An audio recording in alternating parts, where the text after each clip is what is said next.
GK with એમમાં આપ સૌનું સ્વાગત છે। મિત્રો, આજના વિડીયોમાં આપણે ગુજરાતના જિલ્લાઓની સિરીઝમાં ખેડા જિલ્લા વિશે વાત કરીશું કે જે આવનાર પરીક્ષા માટે મોસ્ટ આઈએમપી રહેશે। ખેડા જિલ્લામાંથી પણ ઘણા બધા તથ્યો એવા છે કે જેના પ્રશ્નો પરીક્ષાઓમાં વારંવાર પૂછાતા હોય છે। લાસ્ટમાં તમારી ટેસ્ટ પણ લેવામાં આવે છે, તો વિડીયો વ્યવસ્થિત જુઓ અને ટેસ્ટ આપી તમે તમારું નોલેજ પણ ચેક કરી શકો છો। એ સિવાય આની પીડીએફ પણ તમને પ્રોવાઈડ કરાવવામાં આવશે। તો જોઈએ ખૂબ જ અગત્યનો આ વિડીયો। ખેડા જિલ્લાનું મુખ્ય મથક છે તે નડિયાદ છે। ખેડા જિલ્લાનું મુખ્ય મથક ખાસ યાદ રાખી લેજો, કયું છે? નડિયાદ છે। નડિયાદ વિશે વાત કરીએ તો વલ્લભભાઈ પટેલ, ગોવર્ધનરામ ત્રિપાઠી, મનસુખરામ સૂર્યરામ, ઝવેરીલાલ યાજ્ઞિક, રણછોડભાઈ ઉદયરામ, મણિલાલ નભુભાઈ, કવિ અને ચિત્રકાર ફૂલચંદ માસ્તર, આ બધાનું જન્મસ્થળ છે તે નડિયાદ છે।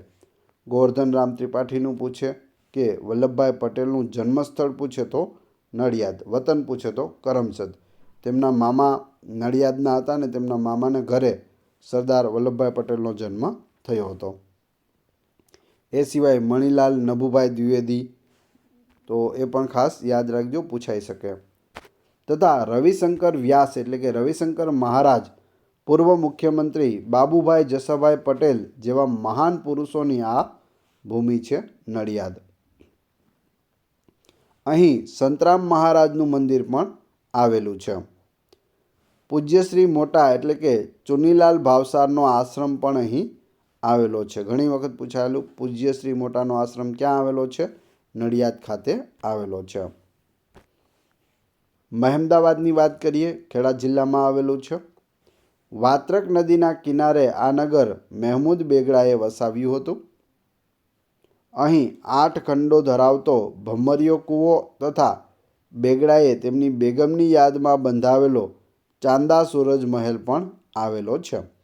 ભમરીયો કૂવો ક્યાં આવેલો છે? મોસ્ટ આઈએમપી, મહેમદાવાદમાં। અને ચાંદા સૂરજ મહેલ ક્યાં આવેલો છે? મહેમદાવાદમાં। રચના કોણે કરી હતી આની? બનાવ્યા કોણે? તો મહેમૂદ બેગડાએ બનાવ્યા છે। વાત કરીએ ડાકોરની, ખેડા જિલ્લામાં આવેલું છે। ડાકોર પુરાણું તીર્થધામ છે।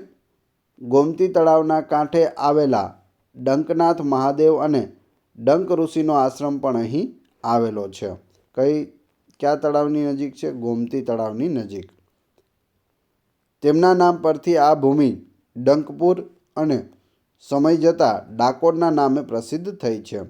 ડંક ઋષિના નામ પરથી તેને ડંકપુર કહેવાતું હતું। સમય જતાં ડંકપુરમાંથી શું થયું? ડાકોર થયું છે। શ્રી કૃષ્ણના ભક્ત વજેસંગ બોડાણાની એક જૂની દંતકથા પ્રમાણે ભગવાન શ્રી કૃષ્ણએ દ્વારકાથી ડાકોર આવીને વસ્યા હતા। અહીં ભગવાન રણછોડરાયનું પ્રસિદ્ધ મંદિર પણ આવેલું છે। આ મંદિર ડાકોરના ઇનામદાર તાંબેકરે બંધાવ્યું હતું। તો રણછોડરાયનું મંદિર ક્યાં આવેલું છે? ડાકોરમાં આવેલું છે। કોણે બંધાવેલું? તો ઇનામદાર તાંબેકરે છે તે બંધાવ્યું હતું। વજેસંગ બોડાણા એક ખૂબ જ મોટા સંત છે, તે ડાકોરમાં થઈ ગયા। તે ડાકોરથી ચાલીને દ્વારકા જતા હતા, પરંતુ જેમ જેમ તેની ઉંમર થતી ગઈ તે ના પહોંચી શક્યા અને શ્રી કૃષ્ણ ભગવાન છે તે પોતે આવી અને ડાકોરમાં વસ્યા તેવી દંતકથા છે।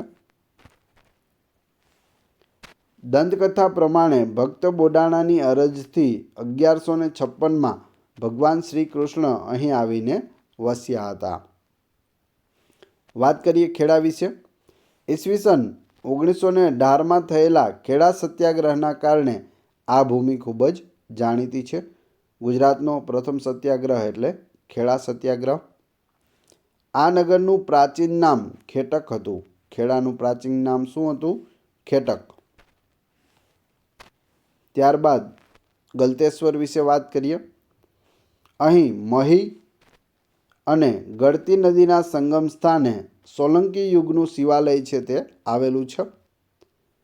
ગળતેશ્વર મહી અને ગળતી નદીનું સંગમ તીર્થ છે।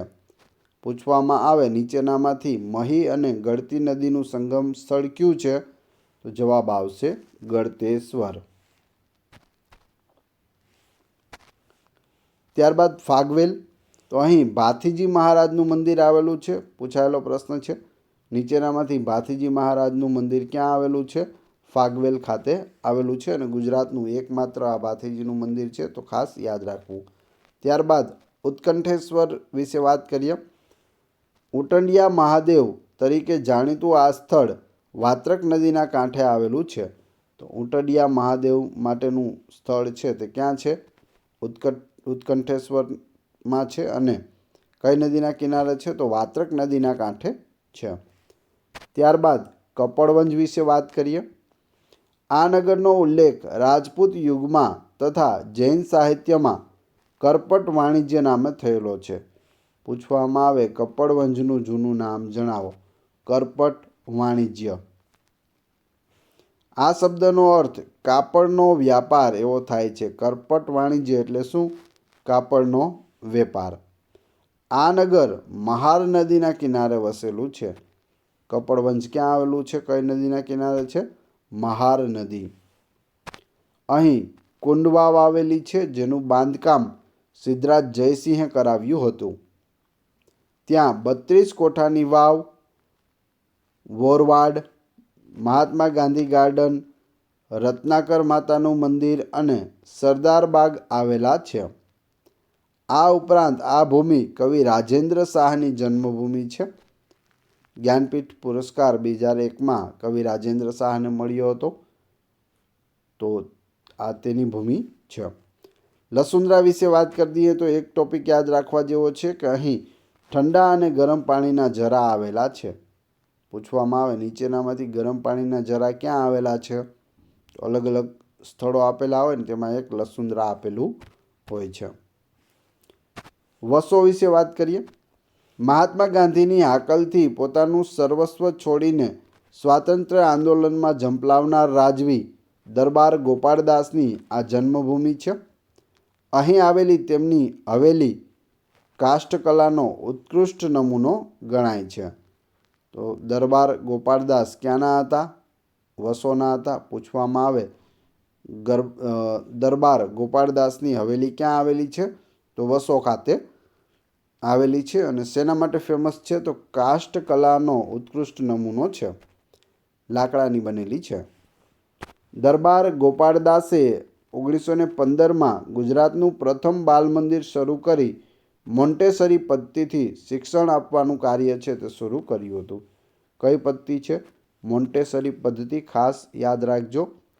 ગુજરાતનું પ્રથમ બાળ મંદિર કોણે શરૂ કર્યું? તો દરબાર ગોપાળદાસે 1915માં શરૂ કર્યું હતું.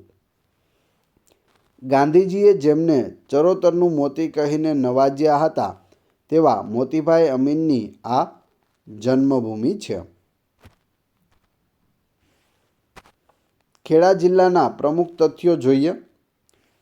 15 ઓગસ્ટ 1975ના રોજ ગુજરાતમાં ટેલિવિઝનનો પ્રારંભ ખેડા જિલ્લાના પીજ કેન્દ્ર ખાતેથી થયો હતો. મોસ્ટ આઈએમપી ટોપિક છે, ઘણી વખત પૂછાયેલું. ગુજરાતમાં ટીવીનો પ્રારંભ ક્યાંથી થયો? પીજ કેન્દ્રથી. જિલ્લો પૂછે તો ખેડા જિલ્લો ખાસ યાદ રાખવો. ચરોતર પ્રદેશને ગુજરાતનો બગીચો એવી ઉપમા પણ મળેલી છે. ગુજરાતના બગીચા તરીકે પણ તેને ઓળખવામાં આવે છે અથવા તો સ્વર્ણપર્ણોની ભૂમિ તરીકે પણ ચરોતરને ઓળખવામાં આવે છે. વાત્રક નદીનું પ્રાચીન નામ શું હતું? વાત્રઘ્ની હતું.